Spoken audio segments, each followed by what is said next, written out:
if we want to be creative, we have to think like an alien. We have to imagine that we're coming from a different planet and we're seeing the world fresh, as if, we have never seen it before. And that's very much the conditions that are required if you're trying to be creative. Well, we all come with a set of assumptions, a set of principles that we've often evolved from what we've done in the past. And that very much colors the way we think about the problems that need to be solved, the solutions that make sense, the way we look at the future. I'm Srini Rao, and this is the Unmistakable Creative Podcast, where you get a window into the stories and insights of the most innovative and creative minds who've started movements, built thriving businesses, written best-selling books, and created insanely interesting art. For more, check out our 500-episode archive at unmistakablecreative.com. Doing creative work can be kind of lonely, and that's why we built the Unmistakable Listener Tribe. The tribe is a community for professionals to connect and support each other. Everything is designed to help you grow your business and share what's working and what isn't.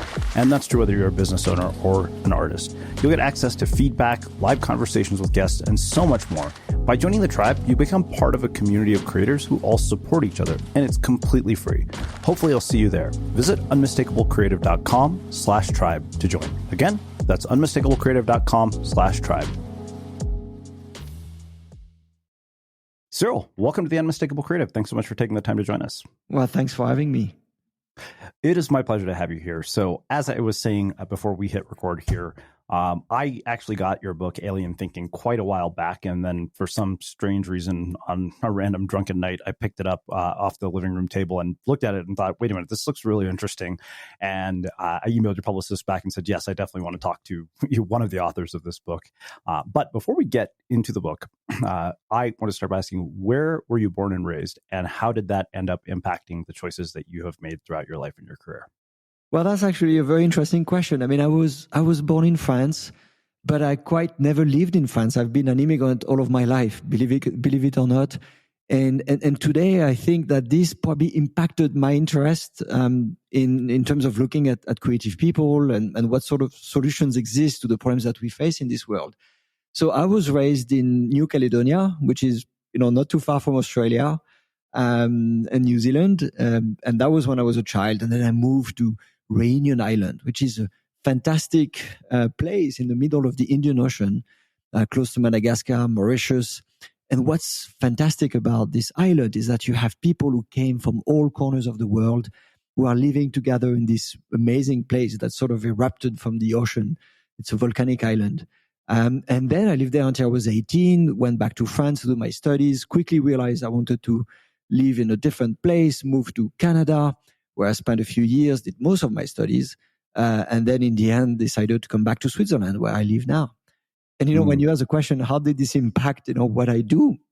I think it had an amazing impact because, in fact, I got used to the question of people asking me, "So, where are you from?" You probably picked up from my accent, right? Yeah. I'm not right from the place where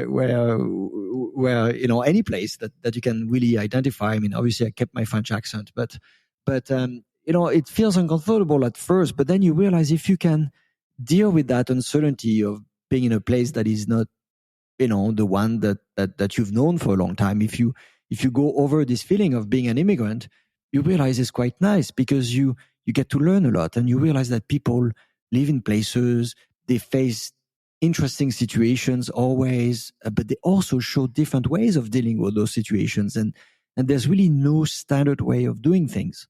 And that's what I learned from all of those places, right? I mean, we all have different ways of living, of working, of cooking.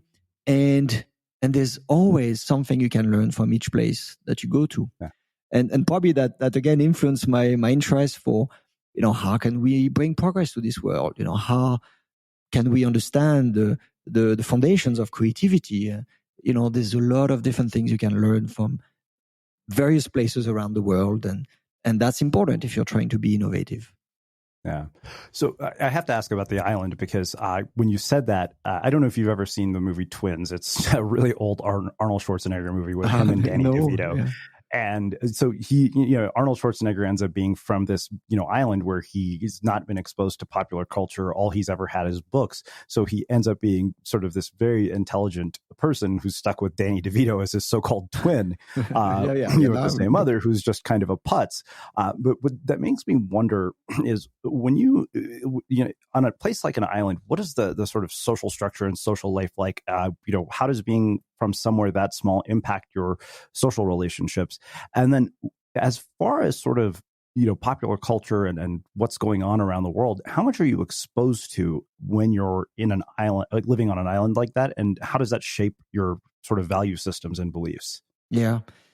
Well, the first thing is that when you live on an island, you realize that even though it's a small place, Réunion is a volcanic island, so there are people living in the middle of the island, in the mountains, literally, who have never seen the sea, believe it or not. And of course, when you travel on the island, you go into the mountains. I love to hike as a child, as a teenager, and you realize that wow, there are people who are very comfortable, right, living close to their roots, and who don't necessarily have the opportunity to travel and discover what the world has to offer, even though it's only maybe a few hours from where they live. There are people who prefer to live in their mountains and have never had a chance to discover the rest of the island. And obviously, when you live on an island, there's always a danger that you don't get to see something else, right? You have this island fever that we all know about because you feel that you're somehow confined on the island. But yeah. What's interesting is that obviously the island is in the middle of the Indian Ocean, and you can travel really quickly to other places as well. And then you realize that actually the island was the gathering of several cultures. There are people who came. It was a deserted island. There was an empty island. There was nothing. People populated this island when they arrived from Africa. They arrived from India. They arrived from all kinds of the Middle East as well. And now they're all sort of sharing, their customs and living in peace. And again, the values that it gave me is that, again, we can live peacefully together. We can all bring a diverse set of views and perspectives. And when you mix all of that, and you see it in the food, you see it in the music, you see it in the movie making, there's so much magic that can be created by colliding and mixing cultures, practices, sets of values and belief system as well. They can coexist and they can create a fantastic, set of materials that is required when you try to enjoy life and everything that life can offer. Yeah. Well, so having grown up like this with this sort of diversity of cultures and this sort of melting pot, despite being on an island, when you see something like what's happened in the United States over the last 4 or 5 years, where we're becoming more and more divided, what do you make of that? When you see that, like, what do you fear are the consequences of that? Well, interestingly, right? I mean, you live in any country where you have a mix of cultures. There's always a potential, if you will, for beauty, right? I mean, those cultures, when they mix and when they interact with each other, can create the conditions for newness and for great opportunities for learning and rejuvenation and creation. But there's also the potential for clash, right? Where cultures don't really talk to each other, don't really understand each other, don't really mix well with each other. And then you end up with a patchwork of conflicting sets of values and systems. And so every time that you have a diverse nation or a diverse set of cultures that are in coexistence, you have to spend quite a bit of time working on unity, right? And so, and you see it in teams, when you have teams of people that are made up of individuals who all have their own individual voice and they bring a very peculiar set of expertise and capabilities, and they're trying to work together. They might be very diverse. And so if that's the case, they have a great potential for creativity and innovation and for dealing very effectively with the complex problems that exist. But they also have, a very interesting sort of probability of clashing, because they might end up in situations where they never agree, they never see eye to eye on anything. And so, the team of people who are very diverse get stuck and conflicts arise and people get frustrated and they withdraw their energy from the team.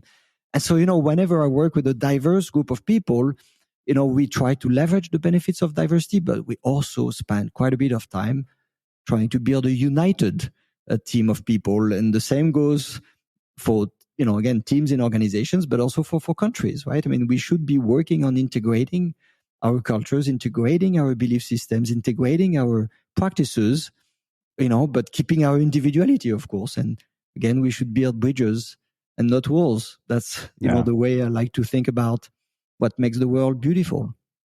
Mm. So, you mentioned earlier that you still have your accent, which kind of made me wonder. And I've asked this version of this question in some way or another to multiple people who are immigrants.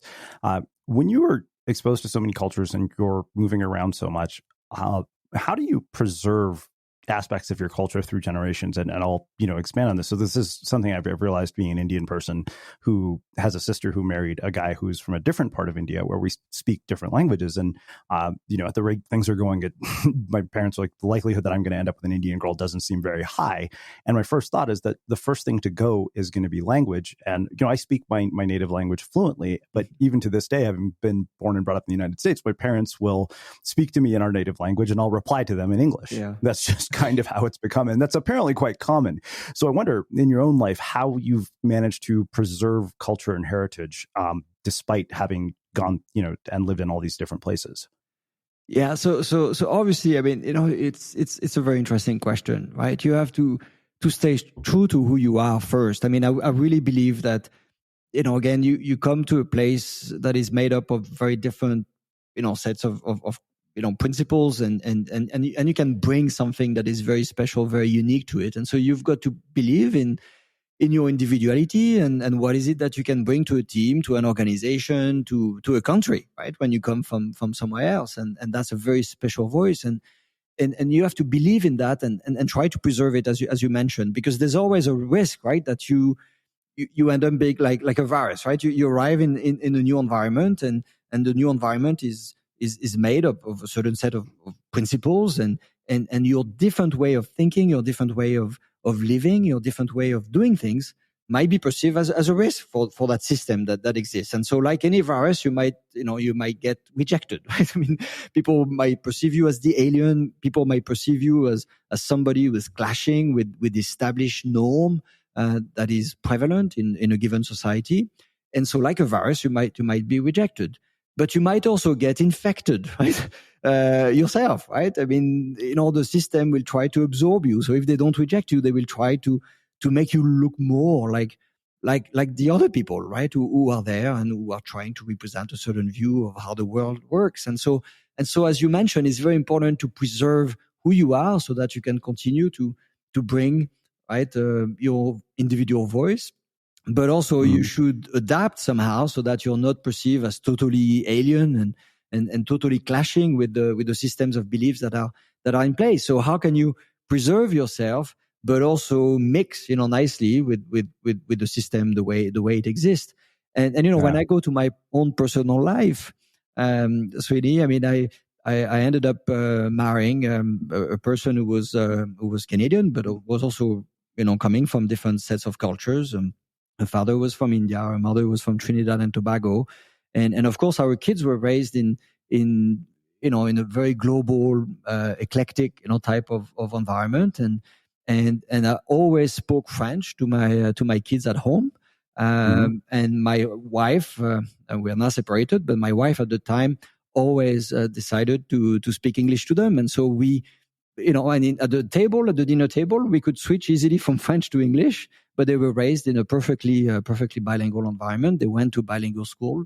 And for us, it was important, symbolically, right, that we wanted to preserve, this part of who we were, right? And the language is important. And I see other colleagues and other friends who've made a different choice. They decided for simplicity and practicality reasons to just have one language in the home. And to me, I've always felt that somehow maybe we were missing out on an opportunity to share a part of us that is important, right? And in the end, my mother tongue was French, and I wanted to make sure that my kids, would have access to that language, from the moment they were born. And the same thing went on, for my wife and English. The connection between a healthy microbiome and our health is clear. Meet Pendulum Glucose Control, a patented medical probiotic that's revolutionizing the dietary management of type 2 diabetes by helping to lower blood sugar and A1C levels. Pendulum contains unique strains of beneficial bacteria, often missing in people with type 2 diabetes. Visit pendulumlife.com for product details and use code CONTROL20 to save $20 on your first order. Can you hear purple? Listen to turquoise? What's the sound of a rainbow? Let's get real. Trying to sell TVs with audio is pretty dumb, so listen to me, Joel McHale. All we want is great-looking TVs with our favorite features, like the quality of Dolby Vision IQ, the smarts of Android TV, and the vibrancy of Quantum Dot Color. TVs like the Hisense ULED series. Visit Hisense.com and see for yourself. Hisense. Let's get real. Yeah. Well, it's funny because I very distinctly remember I grew up in Edmonton, Alberta for about 4 years. And I remember in elementary school, we had classes that were in French and classes that were in English.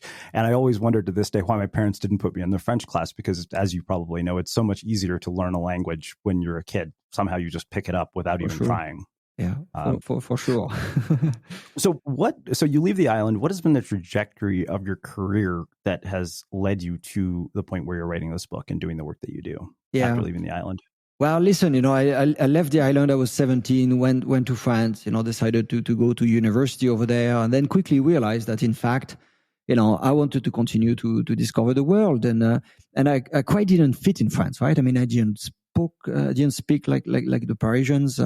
I didn't dress like them, and in fact there was an exchange program with the University of Ottawa in Canada, and I just decided to go for it, and then discover the culture. In fact, in Canada, that was very welcoming and allowed me to do exactly what you were saying. Preserve who you are, bring it to the country, because that's what makes Canada actually beautiful, is this gathering of different cultures.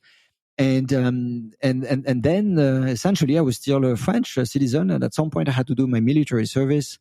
Realized that I could do it as a civil service. Decided to become a teacher in Canada for a couple of years, and then realized I loved it. Right? And so decided to go back to school.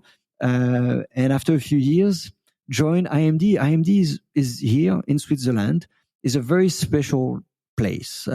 It's a business school that is one of the leading business schools in the world, but it was founded by business executives for business executives. And so it's a place that gives me the opportunity to work with real people. So I work with senior executives working in large multinational corporations, but I also work with small startups who are trying to somehow bring, new value to the world. And every day when I go to work, I have the opportunity for conversations with people who are trying to reinvent who they are, what they do.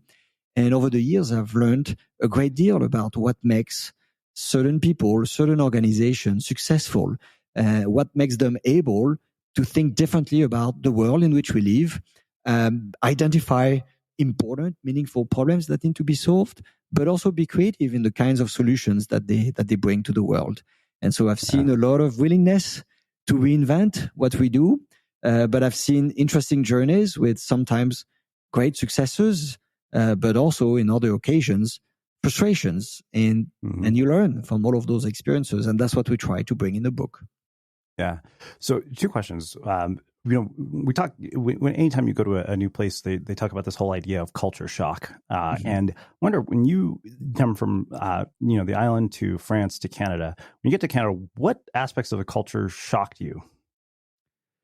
When I came from France to Canada, I remember, one of the big things when you arrive is like all those student clubs, that you discover. And, so I was doing my MBA in Canada, and literally on the first day you get introduced to all the clubs that you could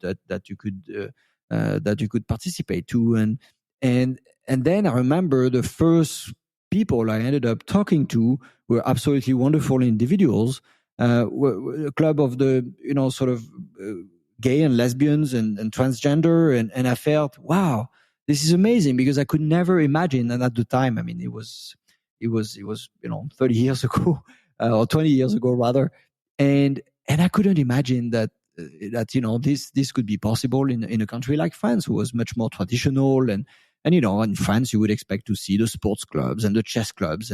But here, very much part of the conversation was a club that was trying to advance, conversations on a very important societal topic. And it was part of the university life. And I felt, there's something I'm going to learn in this place that maybe would have not been possible yet, in France. I think since then, we've advanced in many other countries around the world. But that's one of my first few vivid images that I remembered, from arriving in Canada and discovering, what does student look like? What does student life looks like, and what sort of conversations can you have when you're trying to think about your place in society? Well, I mean, speaking of student life, I knew, with you being a professor, as any academic who comes to my show has to deal with, there's no way we're going to get out of this without talking about education reform. Because in the United States, and you probably are somewhat familiar with this, students here are often riddled with mountains of debt. And, I've even said, you mentioned, you're at a business school that was created for executives by executives. I went to an MBA program that I described as an $80,000 surf lesson at Pepperdine. And I said, I got out of this school and I sort of realized that, going to business school teaches you nothing about running a business. And that's the conclusion I drew from my own MBA. But you're a professor, which makes you far more credible than I am in this circumstance. And I wonder, when you look at the contrast in terms of education where you're at versus what you've seen around the world, what are the differences? And if you were put in charge of reforming the education system in the United States, which I realize is an insane question that I'm expecting you to answer, in less than 5 minutes, what would you do? What would you do differently to fix the things that are wrong? Well, I mean, it's interesting, and at which level, right? I mean, I think one of the most sort of impactful TED Talks of all times, is around what's wrong with the school system, and it happens to be in the UK, and at least what was described, and how is it that schools from a very young age, right, doing things that might be killing the imagination and the creativity of kids, right? Because we socialize people from a very young age into the right way of doing things, right? And there are certain standards that need to be achieved, and there's certain ways of behaving, and who are we to say often, right? So from a very young age, we kind of teach people, what they should aspire to, what does a good practice look like? And in the process, we also discourage deviant behavior, right? Or actually different behavior. And we discourage kids from continuing to express their creativity. And so I think my first level of interest, if you will, would be around what is happening in schools, and are we only emphasizing the academic sort of topics and credentials, or are we creating possibilities for kids to be well-rounded, individuals with who have a chance to explore and develop their character, who have a chance to develop their appreciation for nature, for the arts, for essentially all the dimensions that are important to achieving happiness in their lives and contribute to the progress of society, and not just business. And so that would be the first thing. Now, of course, when you get to continue on this education journey, and you become a teenager and an adult, and you go to university, there's a lot of things that could be changed, right? And you mentioned the fact that US universities, but this is also becoming the norm in many other countries, are very expensive. And so what is it that we do to provide opportunities for individuals who are very talented and who are not coming from very rich families to have access to the best learning possibilities that exist? And here, when you think about it, I mean, all those universities are funded by very wealthy donors, and obviously, where is the money going to? And so sometimes it is going to research, which I think is very, very important. It is also going to the professors and attracting the best talent from around the world. But it is also going maybe sometimes in endowments. It's those reserves that universities continue to accumulate, and sometimes you wonder what is the purpose of those reserves. And there's certainly a lot more that we could do to make sure that the companies that contribute funds to the functioning of universities are also creating opportunities for the the less wealthy individuals to have the right for this education that is very special. But sometimes we think that the answer for this is for governments to provide free access to education, and some countries have been successful with those models, and other countries less so. Right? So if you go back to the case of France, right, you really have a two-tier system, unfortunately, and you've got a lot of universities that are free, and you look at their classrooms and they are crowded, and the professors have very few budgets to be able to realize their full potential. And then you have the elite schools, very rich, but also very expensive. So, there's certainly a lot of things that could be changed, but that requires, new types of conversations between the government, between the companies that are contributing funds to the functioning of universities and from universities themselves. So it's about, creating the right conditions for success for everyone involved. Yeah. Well, I think that makes a perfect segue into talking about the book. First off, how did you even come up with this framework of alien thinking?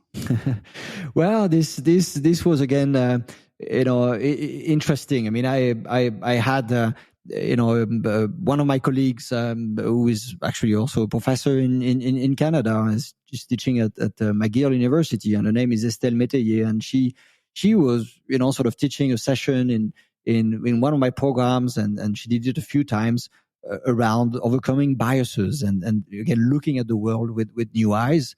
And in fact, her inspiration was also based on a book that was called Future Think, which is a book that was written by futurists, Edith Weiner, and they had a chapter, just a little chapter at the beginning of the book that was called Looking at the World with Alien Eyes. And I thought this was a great metaphor, right? That if we want to be creative, we have to think like an alien. We have to imagine that we're coming from a different planet and we're seeing the world fresh, as if, we have never seen it before.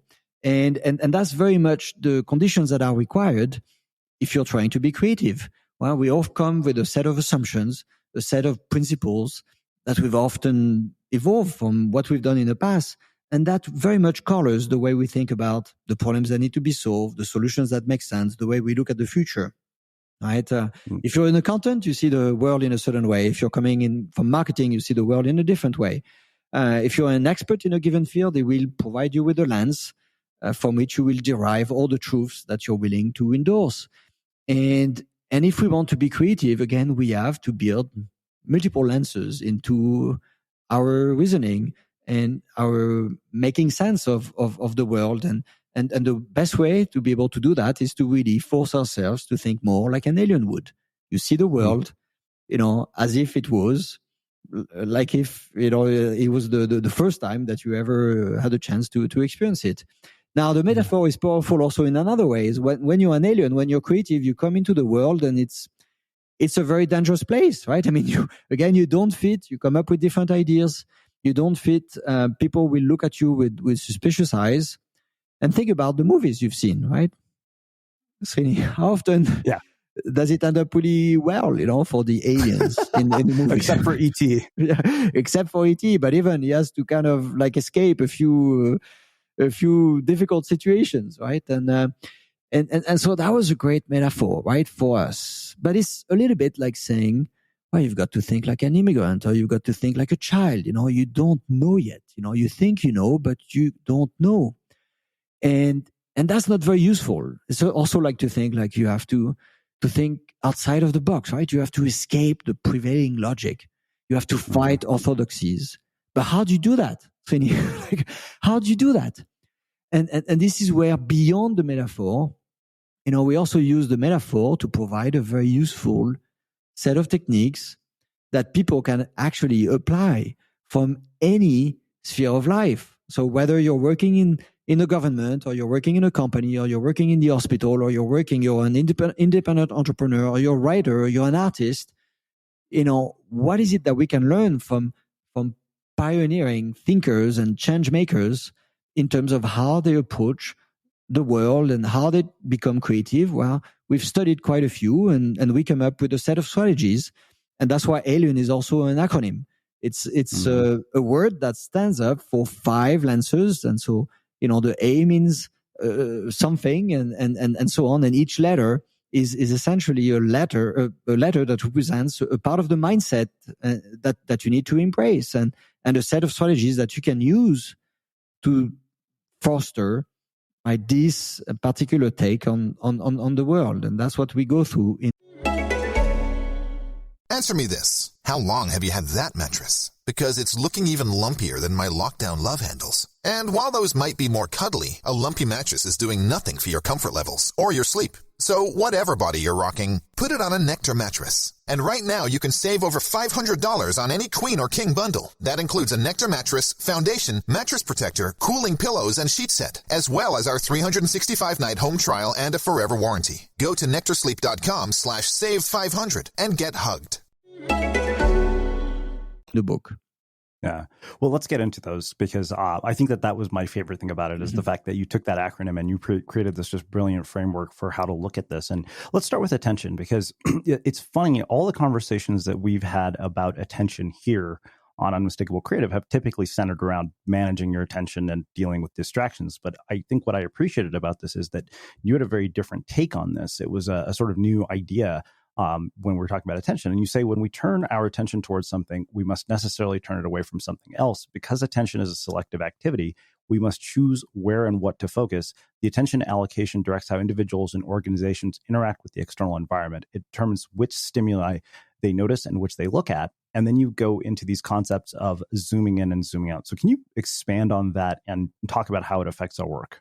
Sure. And again, we tend to zoom in often, right? When we are leaders or we are creative people, we actually immediately zoom in on some aspects of a situation that we think is interesting, right? There are people we talk to that give us insight, and then immediately we sort of zoom in. We focus our attention, we focus our time, we focus our effort, right, on a certain type of phenomenon that we think we can explore, that we can change, that we can improve. And that's important. We have to be able to do that, right? But the problem is that we might be looking at the wrong thing, right? I mean, we might be zooming on the wrong set of people, the wrong set of issues, and we might be solving a problem that doesn't need to be solved, or that is ill-formulated, if you will, and that will lead us in directions that are not, very productive for the type of progress that we want to bring to the world. And so we have to be able to zoom out. We have to be able to see the whole sort of system, if you will, and consider multiple lenses of stakeholders that could inform the way we make sense of the world that we live in. And so we have to see the forest and not just the trees. But we also have to switch focus, and I'll give you an example, because even if we do that, right? So I take my MBA students every year, and we try to improve the way we make sense of the hospital, right? And if we are trying to improve the patient experience, you get admitted to the hospital, and there's all kinds of things that could go wrong, right? And so we might zoom in, we might have privileged conversations with the nurse that will tell us, her own reality on what is happening and what is problematic for patients, and we zoom in on that. But unless we talk to a multiple set of stakeholders, right, we won't really understand what can be done. So we need to talk to the hospital administrators. We need to talk to the doctors. We need to talk to the patients themselves. We need to talk to the families of the patients. There's all kinds of stakeholders. So again, zooming in, but also zooming out, right? Look at the world from multiple lenses. And then often you also need to switch focus, because even if you zoom out, you're often still biased. You're still looking at the wrong system, if you will. And I'll give you an example, and I'll choose a different example to illustrate the point. There's a story that we tell in the book about Kellogg, right? So I don't know if you like cereals or if you have kids who like cereals, right? Yeah. But one problem with cereals is that often there are plenty of sugar and they are not so healthy. So they were trying to come up with a better food diet for kids. But also one that they would be able to bring to school and enjoy at school for those kids who don't necessarily want to have a lunch provided by the school. So how do you do that? And so again, they zoomed in, on the current practices and what is it that families do and so on. And they zoomed out. They talked to nutritionists, and they talked to the teachers themselves to have their view on what could be done. They talk to the to pediatricians and so on, And then they realized, well, they were not getting anything really new, really interesting, until one person said, well, what if we talk to the janitors? The janitors, the people cleaning the school premises. And, this is interesting because it turns out that the janitors, see all kinds of things that everybody else ignores, right? So they are, sort of present in the school corridors. They see the kind of chats that are going on between the kids. They are there also during school recess. They see what food items get traded, on the school black market. They see what food items end up in the bin. So the parents put them in the bag thinking the kids are enjoying, some nice healthy snacks, but in fact, those are kind of being thrown upon by the kids themselves, and they just throw them in the bins, never tell the parents. But the school janitors see that. They see what creates excitement. They see also, what is not appreciated by a group of social beings at this very young age. And this is when they started to get real insights that they had not heard from the experts, so to speak. So not only you need to zoom in, there are specific categories of people that you need to spend privileged time with because they have core insights on the phenomenon you're trying to change. You have to zoom out, and often you've got to switch focus, right? So if you go back to the hospital example I was giving you earlier, you could probably still talk to the janitors, but you could also, if you're trying to improve, the experience of patients at the hospital, you could also go to their homes because in fact, one day, right, they will not be at the hospital. And so the best insights maybe you get from other settings than the hospital. Switch focus and you might see the light. Right, so that's for attention, right? All right, Switch your focus to see the world from different angles. Yeah. Yeah. And, okay, so let's levitation, the L. Yeah. Sorry. So the L stands for levitation. And as you can imagine, if you do what I've just described around paying attention to the world in all kinds of new and interesting ways, it can become overwhelming. And often, as creative people, we neglect, the importance that is or the importance of taking time off and timeouts and creating the space for you to stop doing what it is that you're doing and in fact gain perspective and enrich your understanding. And if you look at all the high performers in any discipline and the people who are performing but also finding ways to continuously reinvent themselves, they do take time out, as they do in sports. When things don't work out, stop what you're doing, reflect on what is working, what is not working so well, and give yourself a chance to do something else, right? Something new. But often in big companies or in various aspects of our lives, we are so busy, we're just going on to the next activity, to the next task, but we don't take time out. We don't say, okay, this is not really working out. Let me just disconnect. Let me take a little walk, a 30-minute walk. Let me think about what it is that I'm doing. I might come back and be more creative, right? In the resolution of the problems I'm trying to solve. But also take time off. I mean, sometimes we need time off to actually recharge our batteries. And, we tell the story of Adrien Ferrat, the chef who created El Bulli, one of the restaurants that was voted the number one restaurant in the world for 5 years in a row. He used to close his restaurant 6 months every year. 6 months every year. Because he said the kind of world that we live in doesn't give me the space I need, right, to remain creative. So obviously very few of us can go to our boss in the organizations we work for and say, you want me to be creative? I need 6 months sabbatical every year. But the point is you need space, right? And all the very creative ideas that we see often have taken a long time to incubate, to germinate. So we can't just order creativity for the next 6 months. We can't just expect a team to come up with a very, innovative concept in 3 weeks or in 6 months. Often, right, those ideas that are very creative take time to incubate, to germinate, and we've got to be able to be comfortable, right, with longer time frames if we try to change the paradigm that we operate in. And organizations are not very comfortable with that. Right, so that's for levitation. Right? But interestingly, I'll go back to one. Oh, sorry. Yeah. Go ahead. So I did have a question about levitation, actually, that you brought Good. up. You talked about the echo chamber effect, where you said technologies can also create an echo chamber effect that buffers you from novel sources of ideas because the notifications you opt to receive are tailored to your interest. You discard the creative freedom that comes with browsing.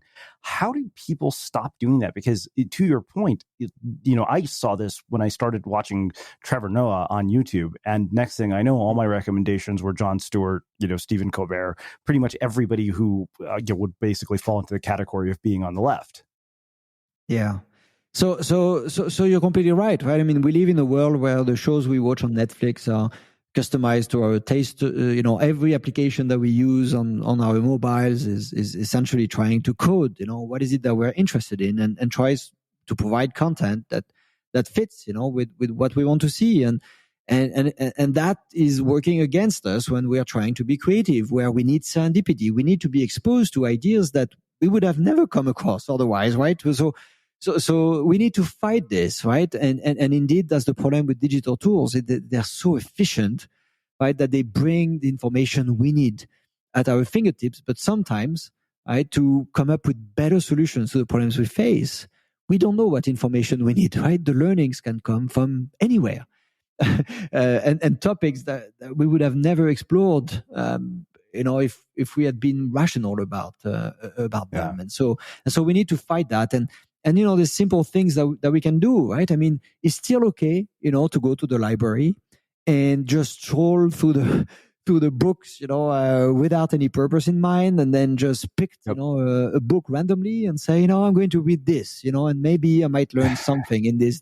So of course it requires a little bit of time, but it might be an investment in your creativity. It's okay to go to a conference that has nothing to do with your field of inquiry, right? You might see a speaker talking about a topic that, again, is very different from your own, but the way that speaker is making sense of the world might give you an inspiration that will find its way into your own context and make you very creative, right?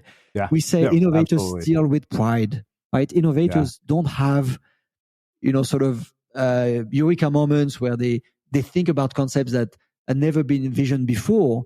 They notice interesting things that come in very different horizons than their own, and they find a way to bring them and bore them and add on to them. They steal with pride, and that's what serendipity can give you. Well, it's funny you say that, because one of the things that I make a point to do, because I know how Amazon works, particularly because I read a lot of books, is I will go to the bookstore, because there I will discover things that I would have never thought about reading. Whereas on Amazon, I'm going to get things recommended to me based on all my previous purchases. That's right. So invest in serendipity, right? Be humble. Go there, give yourself a chance to explore, and exactly as you do, you go to the bookstore and you just see what's out there, right? You talk to your friends. I constantly ask my friends, what are some of the books you've read lately that really brought you some nice, interesting surprise, and maybe there's something you can learn from that as well, right? And you don't exactly know what it is when you start, but give yourself a chance to explore. Yeah. So you open this section on imagination by saying alien thinking avoids cognitive biases. It prompts imaginative leaps by rejecting default responses and exploring novel alternatives. And I think this is what probably made me really like the book, was the fact that you talked about cognitive biases, because this is something I've been thinking a lot about over the last year or two. Even when I create my own content, I realize I'm doing it from a somewhat biased perspective. And I learned this actually from a woman who was in one of our programs. I talked about productivity, and I realized I'm giving productivity advice based on the fact that I am a single guy who has more time than she probably does. And she would show up to our weekly Zoom calls with a baby. And I realized, I was like, okay, in the context of her life, my advice is potentially bullshit. Yeah, it's interesting. It's never bullshit, right? I mean, but for us, imagination, again, there's nothing magical about it, right? It's sometimes we have this idea that there's the creative type and they are the rest of us, right? Or there's the very imaginative people, as if they have, again, a unique innate capability to be imaginative. And we can even test for imagination with personality. And I hate this idea. I think all of us are imaginative. The kids are very imaginative, right? Because they play with ideas. They don't have a very sort of developed hypothesis at the start, right? They don't exactly know. They're only there to learn, right? So they experiment with ideas. They play with ideas. They put things together in new and interesting ways, and then they find their way right into the future. And that's what imagination is all about, right? And there's plenty of examples of people again who've taken their inspiration from all kinds of domains that had nothing to do with their own, and ended up being very creative. So we talk about the example lately of Radia Perlman. I don't know if you know her. She's a legend in tech circles. She's actually the woman who brought the internet to life, believe it or not. Right? She was the inventor of those protocols, the STP protocols that help people communicate across interconnected corporate networks. So you've got computers that are talking to each other on the internet these days, but there used to be a time when, in fact, companies had computers, they had corporate networks that were very private, right? I mean, they did not want any information to leak on the outside because it was supposed to not be very secure. And in fact, Radia, is the woman who essentially created, right, the protocols to orchestrate the communications across those computers, between the walls of corporations.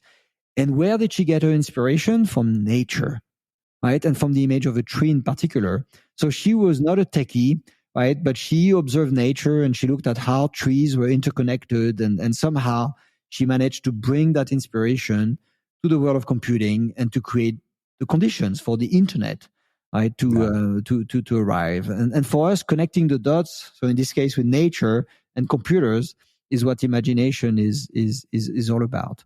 And there's a very similar example that we tell in the book, and this is the story of Van Phillips.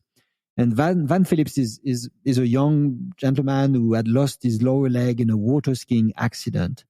And he was so dissatisfied with the performance of the limbs that the doctors sort of gave him after the accident, that he decided to design his own. And basically what he realized that the doctors at the time and the prosthetic doctors, wanted to give him a leg that looked like a leg, like a human leg. But he realized that in fact that was not the point. What he needed was a leg that functioned like a leg, even though it didn't look like a leg. And so he approached the problem from a very different perspective, and he ended up being very imaginative because he drew his inspiration from diving boards, believe it or not, but also the wild cheetah.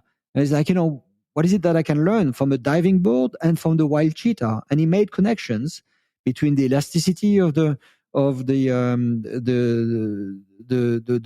tendons in the wild cheetah and the resistance of the diving board, and he basically created the famous prosthetic limb that powered, and maybe you know that, Oscar Pistorius, right, to succeed as a professional sprinter. But if you look at that sort of invention, it has nothing to do with how we thought about prosthetic limbs, in the past. And again, he drew his inspiration from nature and from objects that are nothing, that have never found their way to the medical field, if you will. And that's what really we believe is the power of imagination. Don't assume you know where your inspiration is going to come from, and try to make links across domains that have nothing to do with each other. Often, this is how great creativity is going to emerge. Wow. So let's talk about experimentation. I think what struck me about this was something that you said. You say experimentation is the process of turning a promising idea into a workable solution that addresses a real need. The top reasons that startups fail, according to startup founders, is that they offer something nobody wants. Therefore, to establish whether an idea is desirable and viable, you must engage in experimentation.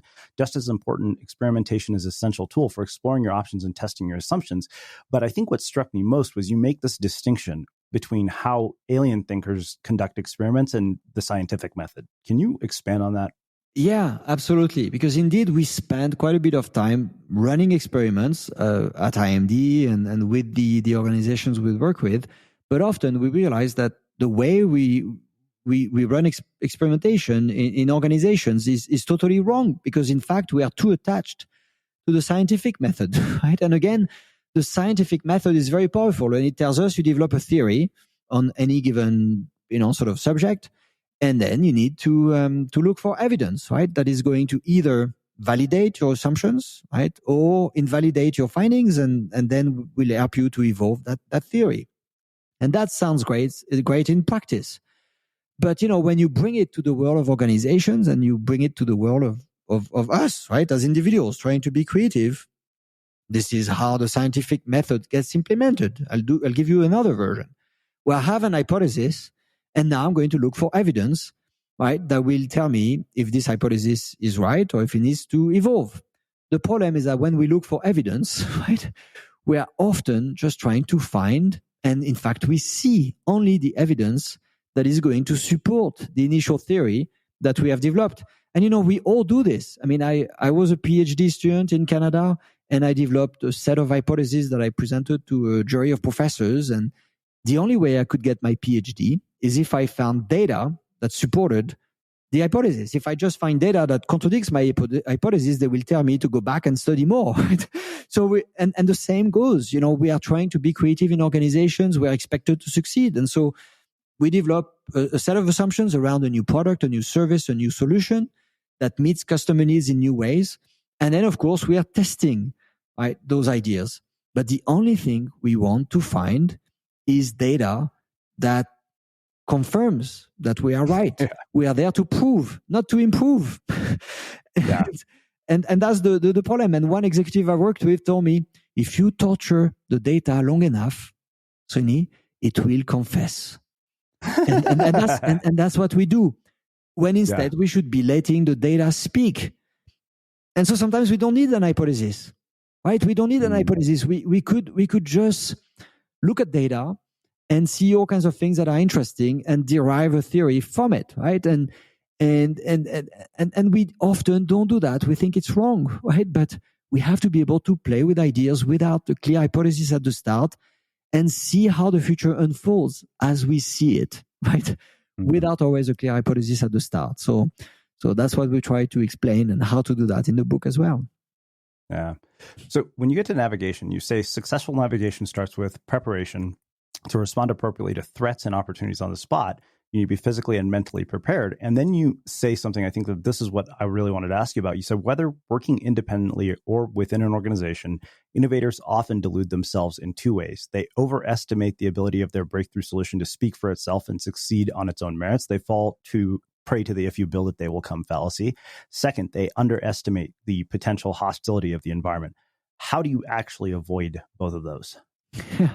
That's for us, probably one of the most important aspects of the book, and one that is often neglected by people who are creative, right? And because you are creative, because you have identified a better way potentially of solving problems that exist in this world, that you emphasize that, right? I mean, you go and you meet people and you engage all kinds of stakeholders, and you focus on what makes your solution disruptive, what makes your solution better than what exists already out there.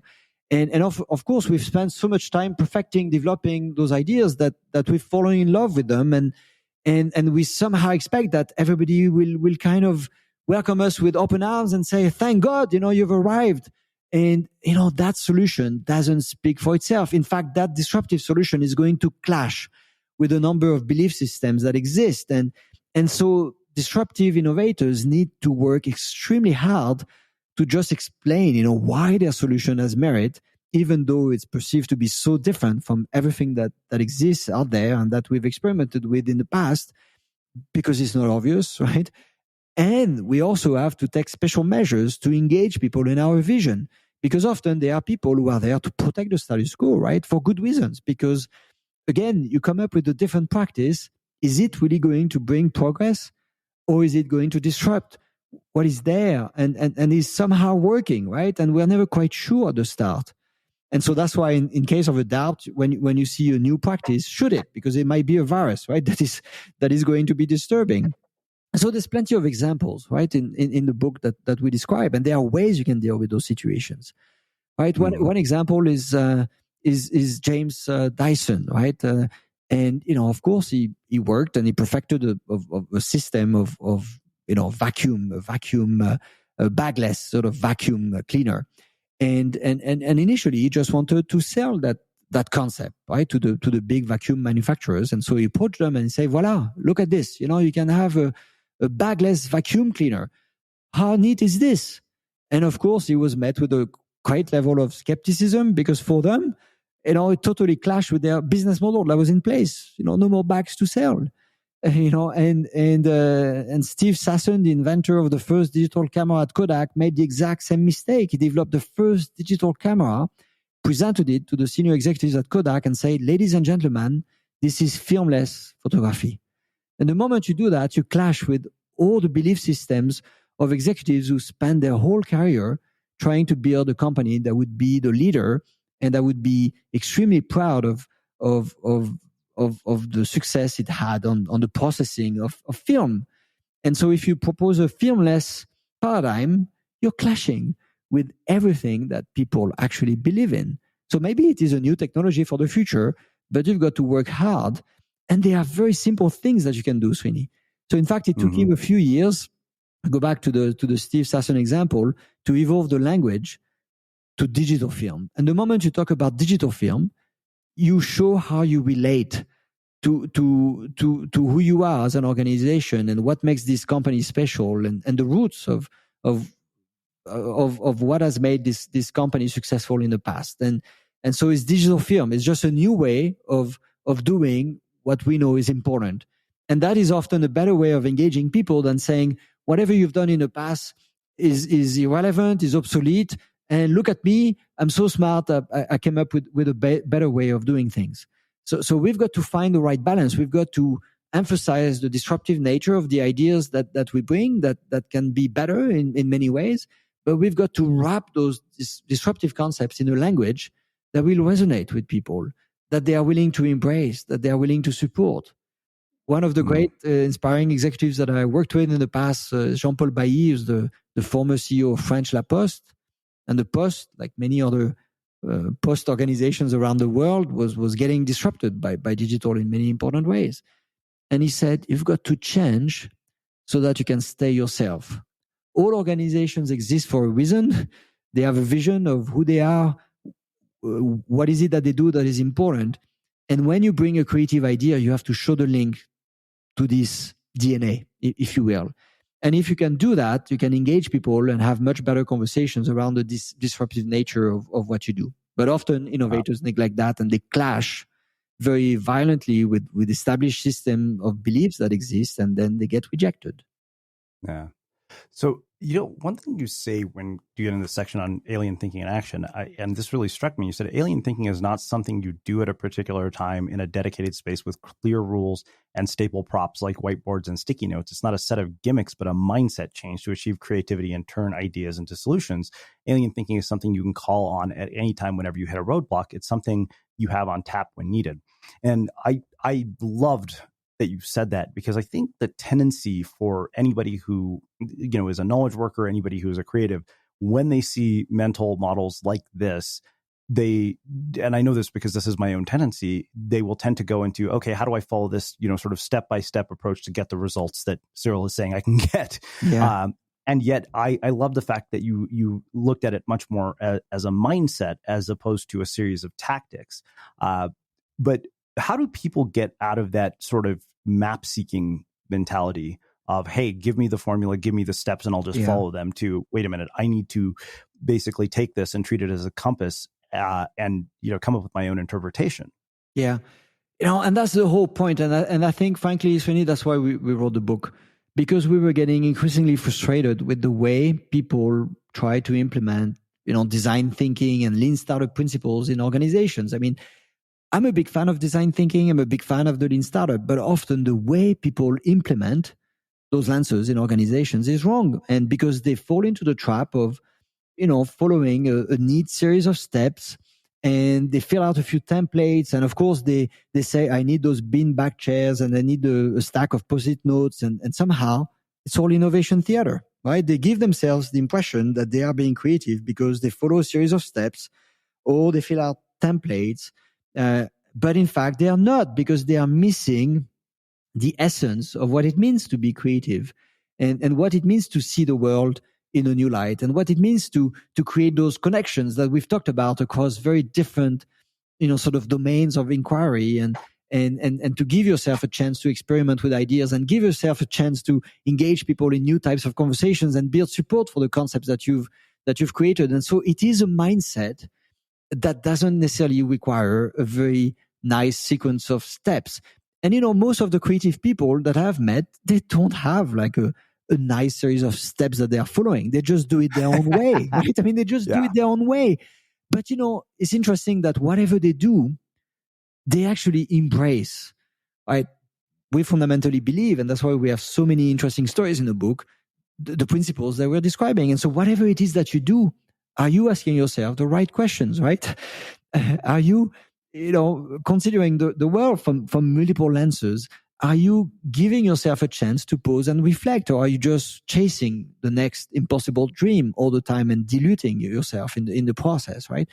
Are you making those connections between domains that have nothing to do with each other, playing with ideas like a kid would do? Are you experimenting really to improve and not just to prove that you're correct, right?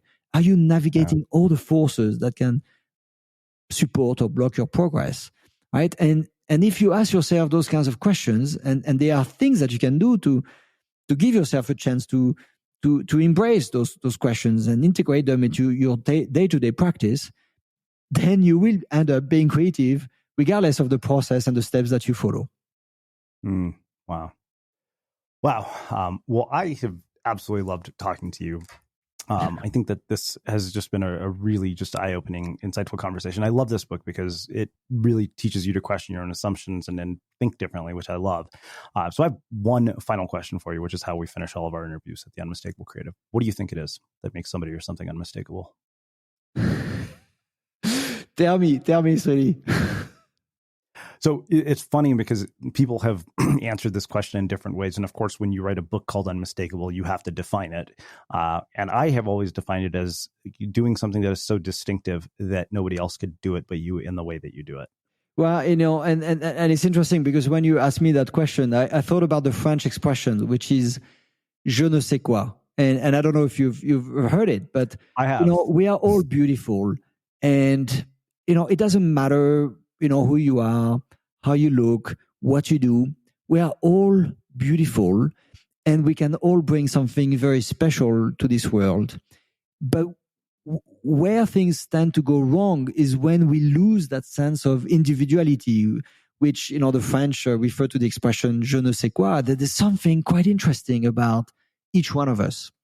And we have to spend some time to think about what that is, right? And what is this, unmistakably creative part of us, right? That we have to find out. And if we can preserve that, sense of individuality, then we can bring it to everything that we do, and we can make the world, and it can be a small part of it, more beautiful and more interesting for all of us to enjoy. Amazing. Well, I can't thank you enough for taking the time to join us and sharing your story and insights with our listeners. Where can people find out more about you, your work, the book, and everything else that you're up to? Well, in fact, we put up a website that is called alienthinking.org. And I really encourage everybody to take a look at the website, because we post a number of stories that we've written, very current stories of individuals, and especially women leaders also that we've met, that we've enjoyed spending time with, that are very alien in their approach to the world. And I really hope that you can find inspiration in those stories.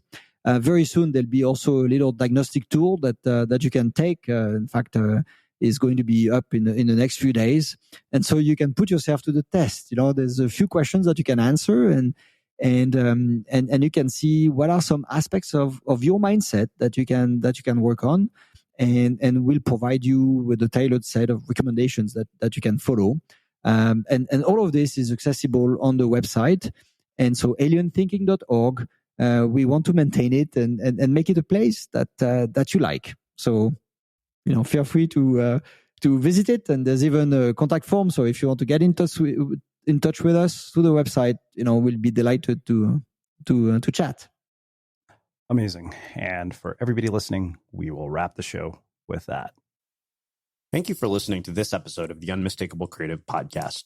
While you were listening, were there any moments you found fascinating, inspiring, instructive, maybe even heartwarming? Can you think of anyone, a friend or a family member who would appreciate this moment? If so, take a second and share today's episode with that one person, because good ideas and messages are meant to be shared. Look, staying healthy isn't easy. Watching your diet, hitting the gym, avoiding stress. But a good night's rest helps boost your overall health and wellness. And it couldn't be easier. The new Sleep Number 360 Smart Bed is the only bed that effortlessly adjusts and responds to both of you. The result? You wake up ready for anything. Proven quality sleep is life-changing sleep. Don't miss our weekend special. Save up to $500 on select Sleep Number 360 Smart Beds, plus free premium delivery when you add a base. Ends Monday. To learn more, go to sleepnumber.com.